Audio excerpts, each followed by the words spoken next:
Hello everyone, my name is Jake, and today we're going to be going over the recent Kentucky primary results involving Thomas Massie. Now, I don't believe I was talking about this earlier, but we kind of all know Thomas Massie. I believe I was talking about this on Sunday, actually. He is a Republican congressman. He's a libertarian, and he is known for being the main anti-Trump Republican in the House, or as he will be. Um, so he got to know his fame really for the whole Epstein files shtick. He was the main contributor for them releasing mostly, and that's not really the start of why Trump doesn't like him. The first one's the big beautiful bill, where he was a notable Republican holdout. He just did not support anything Republicans did. He's also someone who is known as a no man. He hates to vote yes on bills. In fact, he hates the government at all, obviously, because he's a libertarian. But the Epstein files thing was the last thing for Trump. Even though Trump signed it, he didn't like Thomas Massie at all.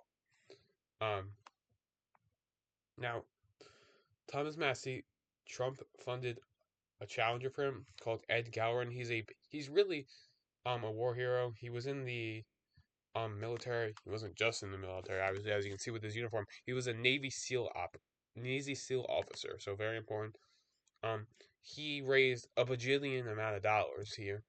I'll be able to show it in a second if I can go to it.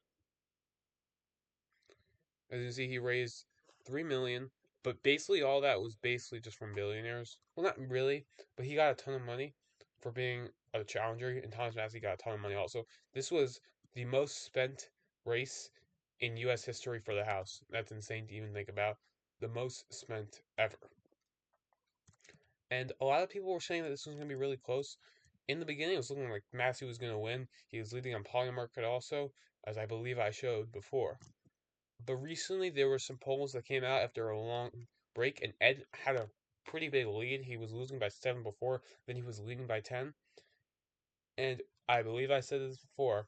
I said about big data pollers. I said this was basically his insider polls, and I was absolutely 1000% spot on with that one. I knew that because of their connections to Massey, this would be probably a Massey loss because chances are if an insider poll is 50-50 for him, it won't be good for him. And as it turns out, I was definitely right. I don't mean to, brag or anything, but I was right.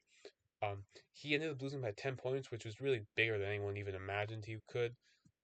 He only won two counties. One of them, this is one of them history won, Mason, which he won by 33 votes. The other one was a landslide in his home county.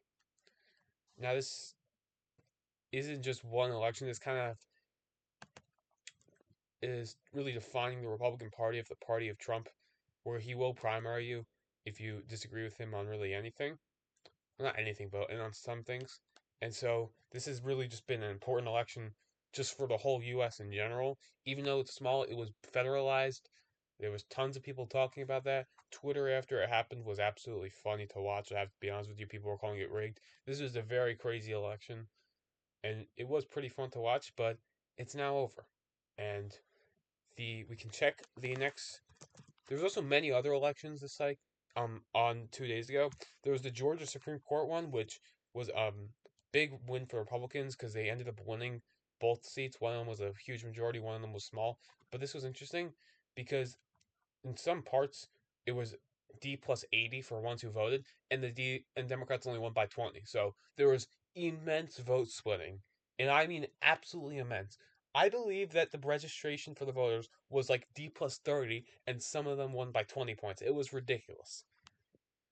But the next important election will be the 26th, which is where the Texas primaries are. That's on Tuesday. This is important because this will be and the Senate race between Paxton and Cornyn. I forgot to mention Trump recently endorsed Paxton, which I'm sorry, I forgot, my bad.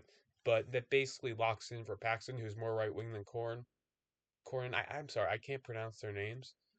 But I believe Paxton's a worse candidate than him than the incumbent. But we'll just have to see. And the important thing with the endorsement is kind of has screwed Trump in the Senate, where basically Bill Cassidy and Cornyn now just don't want to vote for his legislation. There was a reconciliation package which wasn't able to succeed. All right, they are pissed at him, two members, and it's a problem because they only have a three-seat majority, which I know is a lot in the House, is a lot in the Senate, but it's thrown a huge wrench into the problem. But that will be all for today. I hope you had a fun time watching this video. I had a fun time making it. I had a fun time watching the election results. Thank you, everyone, and goodbye.